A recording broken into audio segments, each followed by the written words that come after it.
Okay, so here is an example problem. And we call this specific type of problem the method of initial rates. Okay, and so this is a method we can use to determine reaction orders. Okay, so a method used to determine reaction orders. And we can also get the rate constant out of one of these reactions, out of this method of initial rates. And so, as I said earlier, when we have average rate, instantaneous rate, or initial rate, out of those three, initial rate is the best. And this is why. We can use this initial rate in order to not only determine the reaction orders, but also the rate constants. And here's how we would do that. So for one, we have to have experimental data. Okay, we're not going to be able to come up with the method of initial rates calculation without have done an experiment. And specifically, we need to do a lot of experiments to do this. So here's this reaction, ammonia, NH4 plus nitrite, NO2 minus, to make H2O and N2 gas. And because we have two reactants, at a minimum, we need 3 experiments. If we had one reactant, at a minimum, we would need 2 experiments. If we had 3 reactants, we would need 4 experiments. And hopefully that makes sense in a moment, okay? And so here's why we would need 3 experiments for 2 reactants. So for example, in experiment 1 and 2, the ammonia concentration is the same, but the nitrite concentration is varied. Okay, hopefully you can see that, right? 0.1 and 0.1. But then we doubled the NO2 minus concentration. And hopefully you can see that, right? It goes from 0.0050 to 0.010.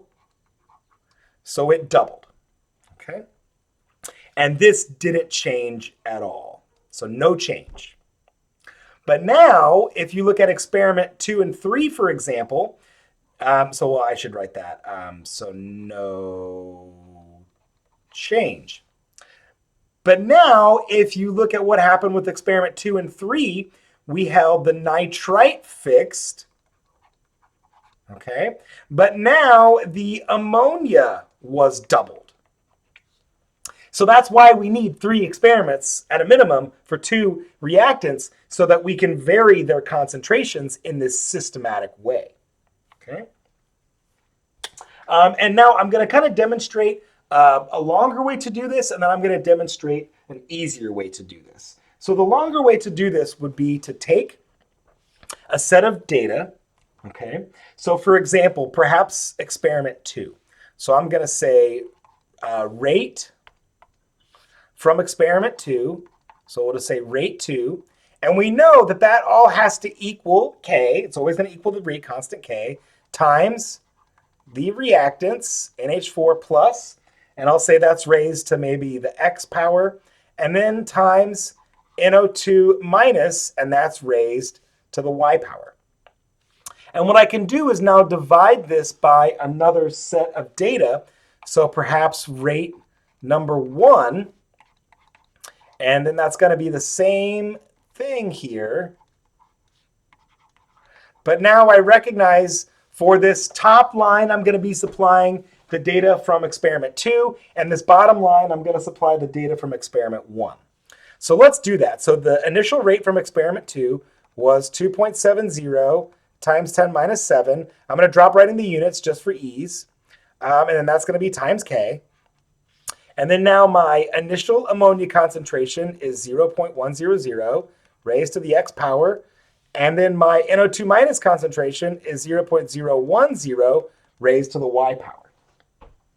And so now if I divide all of that by rate 1, that's going to be divided by 1.35 times 10 minus 7. And that still equals K. But now I'm going to supply the experiment 1 data. And so now that's a 0.100 for ammonia. And now 0.0050 for nitrite. And so the way this works, so I'm just dividing these equations and doing algebra. As you can see, the rate constant cancels. Okay. The ammonia concentrations cancel, as well as the power of x, because it doesn't matter what the power of x is. We know it has to be the same for both experiments, and the concentration was the same, so that completely drops out. Okay, so hopefully you can see that 2.7 times 10 minus 7 divided by 1.35 times 10 minus 7 equals 2. So let's drop that down over here. So now that becomes 2 equals, the K canceled, the ammonia canceled, and now we have 0.01 raised to the y power divided by 0.005 raised to the y power. That becomes 2 raised to the y power. And now this is a very simple equation to solve, and hopefully you can do this in your head. The only way we could solve this is by allowing y to equal 1. So therefore, y has to equal 1, and that means the nitrite is raised to the first power. So it's first order. Okay. So now our procedure would be to do this with another set of data, right? To compare perhaps experiment 3 to experiment 2. So let's do that. So if we compare experiment 3 to experiment 2, we're going to have 5.40 times 10 minus 7 all equals K. And now that's going to be times the ammonia, which is 0.200 raised to the power x. And now times the nitrite. And we know that's raised to the power 1. I don't have to put a 1 there, but I'm going to put it there to note that we figured it out. We don't have to do it. Okay. And now that's all divided by 2.70 times 10 minus 7 equals K.